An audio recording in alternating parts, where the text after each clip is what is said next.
NDAക്ക് 400-ലധികം seat കിട്ടും എന്നൊക്കെ കൊട്ടിഘോഷിച്ചുകൊണ്ട് ലോക്സഭാ തെരഞ്ഞെടുപ്പിലേക്ക് കയറിയ BJPക്ക് വലിയ രീതിയിൽ അടിതെറ്റിയിരിക്കുന്നു എന്ന് തന്നെ അവർക്ക് ഉത്തമ ബോധ്യമുണ്ട്. വോട്ടെടുപ്പിന്റെ 6ാം ഘട്ടം കഴിഞ്ഞപ്പോൾ തന്നെ എല്ലാ രീതിയിലും അവരുടെ ആത്മവിശ്വാസം തകർന്നടിഞ്ഞിരിക്കുന്നു. കോൺഗ്രസിന്റെ സഖ്യ കക്ഷികളുടെയും ഒക്കെ അതിശക്തമായ മുന്നേറ്റം പല കോണുകളിൽ നിന്നും BJPക്ക് അസ്വാരസ്യം തന്നെയായിരിക്കും. അതിൽ യാതൊരു തർക്കവുമില്ല.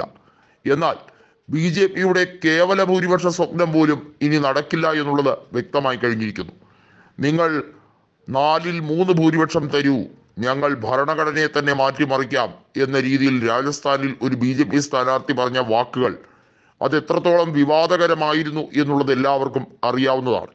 ദക്ഷിണേന്ത്യയിൽ മാത്രമാണ് കോൺഗ്രസ് കരുത്ത് കാണിക്കാൻ പോകുന്നത്, വടക്കേ ഇന്ത്യ മുഴുവൻ വീണ്ടും കാവിമയം തീർക്കും എന്ന് പറഞ്ഞ BJP നേതൃത്വത്തിന് ഇപ്പോൾ അങ്ങനെയൊന്നും പറയേണ്ട ആവശ്യമില്ല.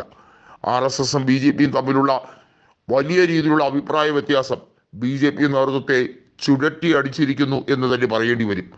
നിഷ്ക്രിയത്വമാണ് RSS എടുത്ത ഒരു ആയുധം. അതായത് BJPയുമായി സഹകരിക്കാതിരിക്കുക, ഒരു തരത്തിലുള്ള പിൻവാങ്ങൽ തന്നെയാണത്. രാഷ്ട്രീയത്തിൽ BJPയെ ഏറെ നാളും നല്ല രീതിയിൽ സ്ഥാനാർത്ഥികളാൽ സമ്പന്നമാക്കിയത് RSSന്റെ ഒരു രീതി തന്നെയായിരുന്നു. എന്നാൽ RSSും പോഷക സംഘടനകളും എത്രത്തോളം BJPയെ മാറ്റി നിർത്തുന്നുവോ അത്രത്തോളം BJPക്ക് ക്ഷീണമായിരിക്കും.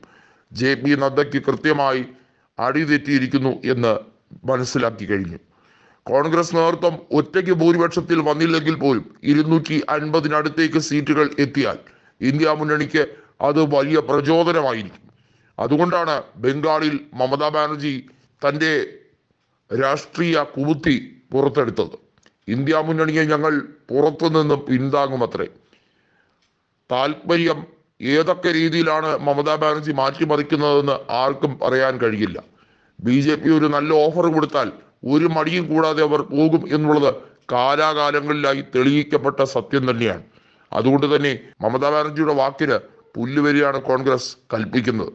പുല്ലും പൂവും എന്നവരുടെ തെരഞ്ഞെടുപ്പ് സിമ്പൽ പോലെ തന്നെയാണ് അവരുടെ പ്രവൃത്തി എന്നുള്ളത് വ്യക്തമായി കഴിഞ്ഞിരിക്കുന്നു.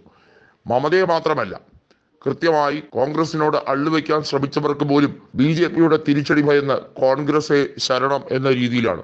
ആം ആദ്മി തന്നെയാണ് അതിന്റെ ഏറ്റവും വലിയ ഉദാഹരണം.